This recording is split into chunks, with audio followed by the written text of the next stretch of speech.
Now available in paperback and e-readers, Isis Legacy. Sorority secrets of the goddess next door are revealed in this all-new Isis series adventure. Get Isis Legacy in paperback and e-readers at online booksellers everywhere. In comic book storytelling, there are milestones and there are gimmicks. Now, a good gimmick will get the reader's attention so that it can lead into the story, and once the reader is invested into the story, they care enough to keep buying the issues to see this character transform over the course of a writer's story run, to see this character finally transform and learn the lessons that were presented in the overreaching story arc. That is where the character reaches the milestone of learning the lesson, overcoming the odds, and becoming a better hero overall. And all of this setup that takes place from the first issue of the story arc's overreaching arc pays off in the final issue of the overreaching story arc with the milestone of the character learning their lesson from the character transformation arc and becoming a much better character internally overall. That is what happens when you develop stories based on the milestone model, because the milestone model is all about us learning about this character, forming a relationship with this character, seeing this character overcome all of these numerous obstacles they are facing as they take on villains in their rogues gallery, and as they're taking on all of these different villains, they're learning different lessons that are applied to the final lesson, and as they learn that final lesson, this is where this character finally grows and develops and actualizes their potential as a hero. That is all part of milestone storytelling, and once the character reaches that milestone of becoming better developed as a character, this is celebrated in the last issue of the overreaching arc, because this is where the character finally transforms and becomes the better hero as related to the story. Now, this was a story model that had been used for many years in comics as related to overreaching arcs in storylines like Captain America No More, where Steve Rogers had to show that it was who he was on the inside that defined Captain America, and even without his costume, he was still the hero, and the hero inside was what mattered.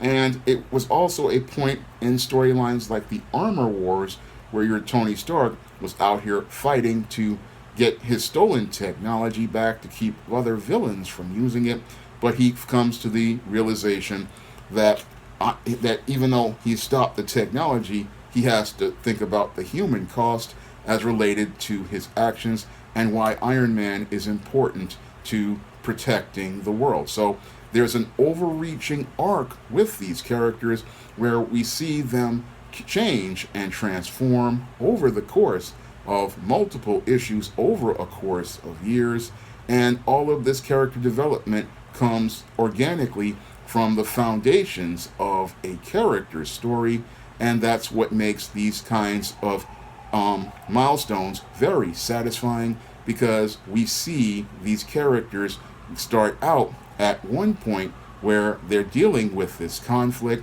they're running into these obstacles externally as they're taking on the bad guys, and internally as they're dealing with their own personal issues, and as they're dealing with their external rogues gallery and dealing with their personal issues. We see them developing externally as related to finding new and creative ways to beat the bad guys one, but we see them learning a bit more about who they are and what they are out here fighting for, and we start to see why their missions are important, and it gives us a reason to care about these characters and further appreciate these characters. Now, this type of character transformation arc is something that is done over time, and I had to do this type of character transformation arc myself with several characters on the SJS Direct imprint. Now, when I introduced the ESTEEM character In the first ISIS, she was a villainess, and she was out to kill ISIS to become this first lady of Lucifer's elect.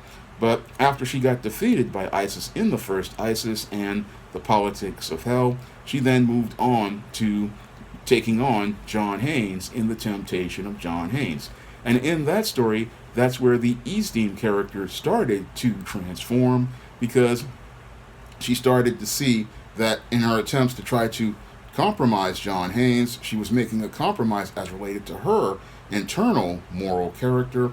And as she saw that this compromise she was making was going to make her betray her own personal beliefs, this is what made her change her ways and decide, after seeing John's example of Christ, decide to give her life to Christ. And that's what led into the ESTEEM series and the ESTEEM characters character transformation arc.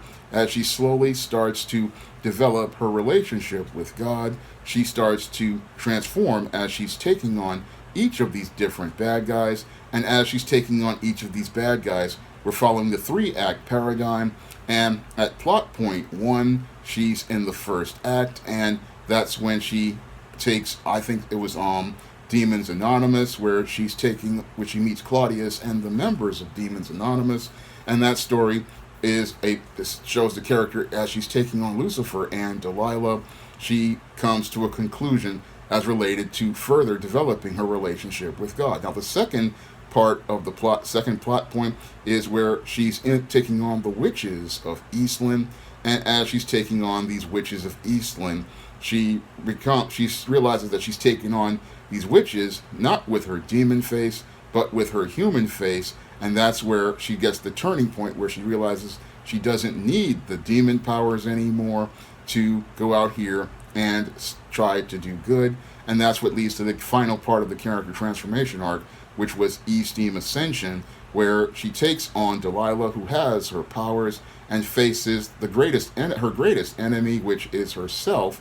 And that's when she overcomes all of her fears about being human and ascends to another level spiritually. So these type of character transformation arcs, they fit within a 3-act paradigm. And as they're fitting within the 3-act paradigm, we're seeing the character over a course of stories change as related to who they are. We start to learn more about who they are. We start to see whether they're dedicated to overcoming whatever obstacles face them, and how they persevere in the face of those obstacles. And as we see them persevere and push through, that we see what really makes them a hero is on the inside. And that is all part of organic storytelling, because it comes from the foundations of the character, it comes from the foundations of their mission, and it comes from the core of who they are. And that's all what makes your milestones very important, because these milestones show us how a character is progressing. It's like a measuring point as related to a character. When you see this character, he started out or she started out a certain way, but in this issue we see them go through a major change where they are never the same, and they move forward after this. And this is something that has been lacking from many modern comics, because many modern comics no longer focus on milestones. No, what they focus mostly are on gimmicks. And a gimmick storyline is meant to get people's attention for a minute by flashing us with some sort of major event, like a death in the family, a death of a major character, or some sort of violent incident where somebody gets mutilated, or a hero goes out here and kills someone. But while these incidents have a lot of shock, what they do is they don't really develop a character and allow us to see this character grow as a person.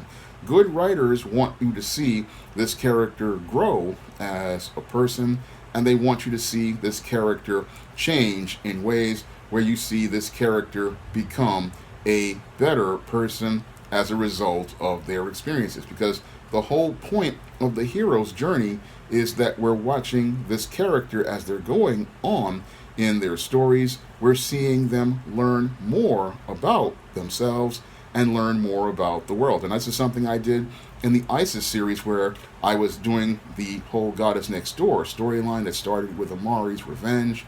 And that storyline was all about Isis trying to restart her life with this new alias. And she wants to go back to being a teacher like she was in her past identity as Andrea Thomas Robinson. But in this 21st century, the world changed so much that she just can't go back to being a teacher. And that whole storyline hits a major point. And plot point one is where the beauty myth, where she has confronted Rahima Sanders and has to deal with her own feelings as related to insecurities and inadequacies. And then we get into your plot point two with Isis, my sister, my frenemy, where your ESTEEM tells Isis that it's not about getting jobs. It's in order to learn more about being a goddess, she has to learn how to go where she's needed. So both of those books are have a major impact on Isis's character transformation arc, and they all build into the next book, which concludes the first story arc, all about the goddess, where the Isis character starts to go where she's needed. And as she's protecting Marilyn Marie from a campus stalker, she starts to see that it's about helping people. It's not about going out here and trying to do things the way she used to do in the 20th century. And in this 21st century, she has to learn how to become a student instead. And as a student, she has to learn more about the world as she's going out here looking to do her work on Earth. So in this whole character transformation arc, I'm showing the Isis character going through these kinds of changes and changing her approach to how she does things, and as she's learning how to do things differently in a 21st century world. This descendant of the Nubian gods has to learn how to function in a 21st century world and continue to help people and help them grow in today's 21st century world, because the approaches you used in the 20th century won't work in the 21st. And I wanted to show how the Isis character had to learn how to adapt to this changing world of technology and science and all this other things, and still go out here and be able to help people. So when I go out here, I create these storylines because I want them to have milestones. And milestones, again, they're not really flashy as related to, oh, this is a big issue event. This is something that is going to have major changes. No, a milestone is very subtle and nuanced. You see the changes in the character. You see the character becoming a much better person, and you learn a lot more about the character, and you see this character grow. And that's what comics desperately need. We need a focus more on milestones and not so much focus on gimmicks and events. Now, your gimmicks and your events, again, they are very flashy and they will get people's attention for a moment. But if people don't see anything of substance as related to the story, they're not going to care about that character, because it becomes one big plot device that moves from one gimmick to the next. And as you're moving from one gimmick to the next, what you're trying to do is shock the reader and have them filled with awe. Unfortunately, people become very numb and indifferent, because what happens when you go out here and put gimmicks over milestones is you have one gimmick after the other, and people just get burnt out from the flash. They get burnt out from the gimmicks, and eventually the gimmicks start to become repetitive and boring, and you start pulling out the same plot devices over and over again. For example, the Phoenix Force was a great organic story piece as related to Chris Claremont and John Byrne's Phoenix saga. Unfortunately, over the last 20 years, the Phoenix Force has become one big gimmick that is used as a plot device in order to get people's attention, but nobody really cares because the Phoenix Force has been overused to the point where it's nothing special, and no one cares about it because it's just one big gimmick used over and over again. Same thing for the Infinity Gems. The Infinity Gauntlet, yes, your Infinity Gauntlet was a great big gimmick story that got people's attention back in the early 90s, but these days the Infinity Gems are an overused plot device that writers use when they get tired of writing and they no longer have that emotional impact on the reader, because whenever a writer gets themselves into a hole, they come out with a Phoenix Force or an Infinity story with the Infinity Gems, and we're back to square one with these gimmicks, and it becomes quite repetitive and it becomes quite redundant. And that's why readers really don't like gimmick stories and gimmick storylines. No, comic readers really want stories with substance, and Milestones give readers substance because you've gone out here, you're buying the book because the writer is creating compelling stories, and as they're creating compelling stories, you're seeing this character reach the goal that they're trying to accomplish, and as things are reaching the milestone, you get a payoff for all of the books you invested in reading. For example, with ESTEEM, I started publishing Temptation of JOHN HAYNES in 2011. That was one of the major transformation arcs for ESTEEM, and ISIS was published back in 2002. So when ESTEEM Ascension came along, I think it was 2015 or so, it was a major milestone for all of those readers who read ISIS in 2002 and all of those readers who had been reading The Temptation of JOHN HAYNES and read the ESTEEM series. They got a major payoff for investing in the character and seeing this character finally change and transform as related to a milestone that showed that this character had really learned their lesson and had finally took that step to move forward. Same thing with the ISIS character. People who invested in the character in 2002 and then in 2012 got their payoff with All About the Goddess, and then as we moved into the second story arc, they could see the character further growing and changing. So you want to give readers a payoff for all of the time they invest in reading your stories, and Milestones give readers a payoff for all of their time invested in the overreaching arc. And as they invest in the overreaching arc, they get a satisfying conclusion to the character story, and in some cases you get a satisfying conclusion to a character's run or a creator's run on a story. And this is where I want to see comics go. If I was running a company like a Marvel Comics or a DC Comics, I would be pulling away from gimmicks and events, because gimmicks and events really don't have much value to the reader. Milestones have more value to the reader because we can see a point where the character reached a conclusion to their story. We can see where the character has changed and transformed. We can see where the character has learned their lesson, and we can see where the character has learned how to become a much better hero. So milestones are far more important to a character overall, and we need to return to a focus more on milestones, because gimmicks can get your attention for a moment, but they don't give you the satisfaction of a payoff as related to the story, nor do they give the reader a satisfying conclusion as related to the story and lay out a foundation for the beginning of a new storyline. It's like what I read in Sid Field's screenplay. Stories are about endings and beginnings, and what you want to do with a milestone is make it where you're going to end your storyline, and then you're going to start laying the foundation in a nuanced way towards beginning a new storyline. So when it comes down to the comic book industry, there needs to be a return to focus on milestones, because milestones are essential to a character's development.